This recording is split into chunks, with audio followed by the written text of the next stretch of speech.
Okay, thank you everyone for coming, and thank you for being here. Joe Ryan here, my last semester as a college professor. This is day 45.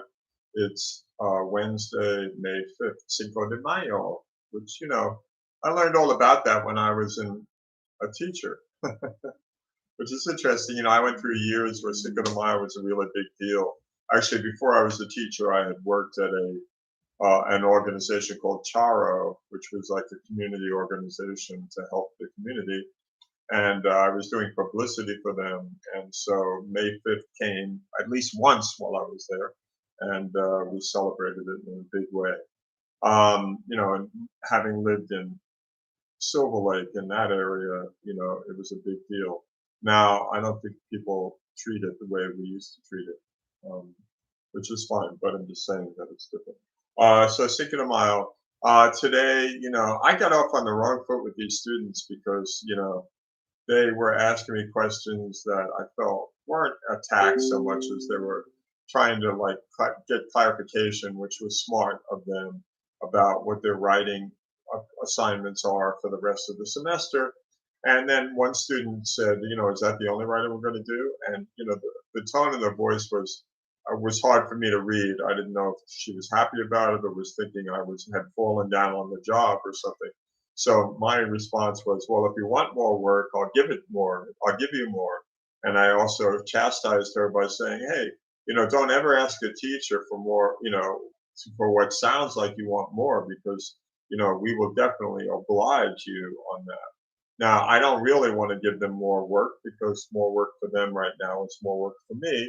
And even though I'm in the last month of my teaching, less than a month from today, I will be finished as a teacher here. Wow, it's amazing, but it's true. And it's coming faster than I ever expected and slower than I ever expected, which is what the semester's been about. I had a little bit of apprehension today. I didn't really have anything prepared. I knew we probably would not have Italian visitors, and the 8 people that were supposed to share today, I knew would be somewhat sketchier than the first time around because on Monday everybody was ready and prepared and willing to do it. Today it was like everybody was kind of like, oh, do I have to do this kind of thing? But I must say that the presentations were fairly well done. One student hadn't prepared, and she was the first one to go, and she asked if she could do it on Monday. Well, maybe if she were later in the pack, I would have been okay with it, or I would have said, okay, Monday is the last opportunity. But I just didn't want to be taken advantage of because she's been sketchy throughout the whole semester. And I felt like, no, if I say, yeah, you could do it on Monday, I might have 2 or 3 other people saying, oh, let's do it on Monday. And so I just said, no, you can't do it on Monday. You do it now or you don't do it. And so she left the class pretty soon after that. And, I'm not going to, I was going to say I'll write like a conciliatory letter because I am a teacher, and I might. But the reality is that, this is just not acceptable behavior for college. She's known about this for a month or more. Everybody else stepped up to the plate. Even those who were rejected by their Italian students came up with a project that they could do. And I wasn't going to give her more time to surf off of everybody else's stuff and just throw something together. And she was silly because she should have stayed through the class and she would have seen that all she needed to do was reach out to a student. She didn't even have to get real response. And yet, I don't think I'm going to allow her to like just come back into the good graces of the class, because she really doesn't deserve it. Okay. That being said, should teachers do that? Teachers should be normal human beings. So this is it. If you're learning how to be a teacher, don't sacrifice reality for some fantasy. Not every student is going to be great. Not every student is going to be honest. Not every student is going to work hard. Not every student is going to be worth the trouble. And sometimes you just have to draw a line and say, look, I will not be taken advantage of. I will not like be talked about behind my back by other students who say he's too lenient, he's too nice. I can be as nice as pie and I should be. My job is to treat people well. My job is to coach them. But my job is also to like make sure that they are doing what they need to do, or they can just do it again next semester. It's not a sin to have to take a class again. And if it turns out that this student must, then that's the reality. So you see, I mean, they waste your time. That's the problem. I've been thinking a lot about this lately.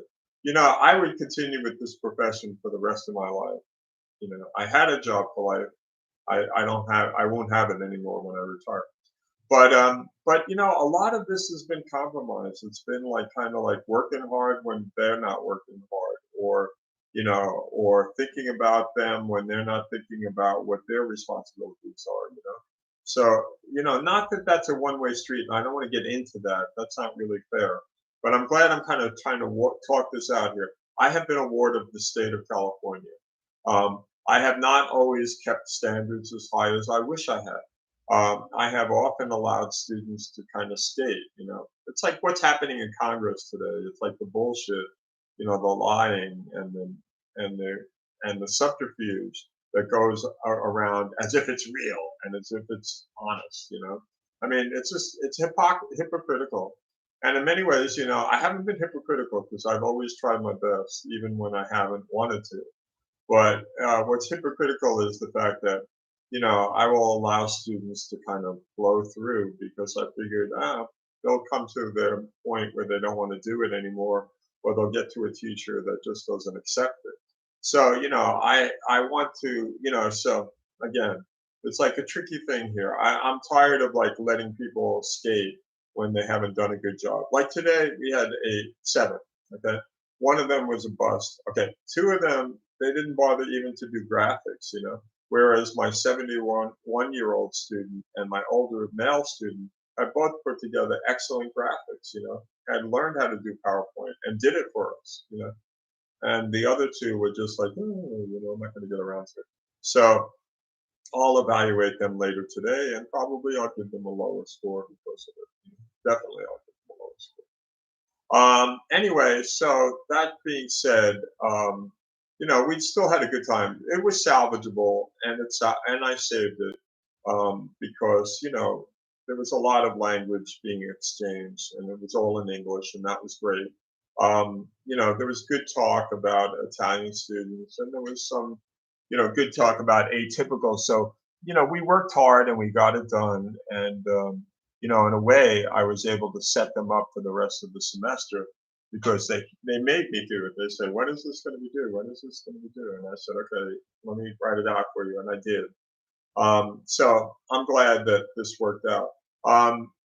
Every day is a challenge as a teacher, and that's why it's a beautiful profession. And every day you kind of live with what you have, and you move forward to the next, and that's what I look forward to. We're down to the end here. I mean, really, with this class, it's 6 more classes, but I'm going to be in San Antonio, so in reality, it'll be 5. I will not give them a final exam at a certain time. I will let them do it over a period of time.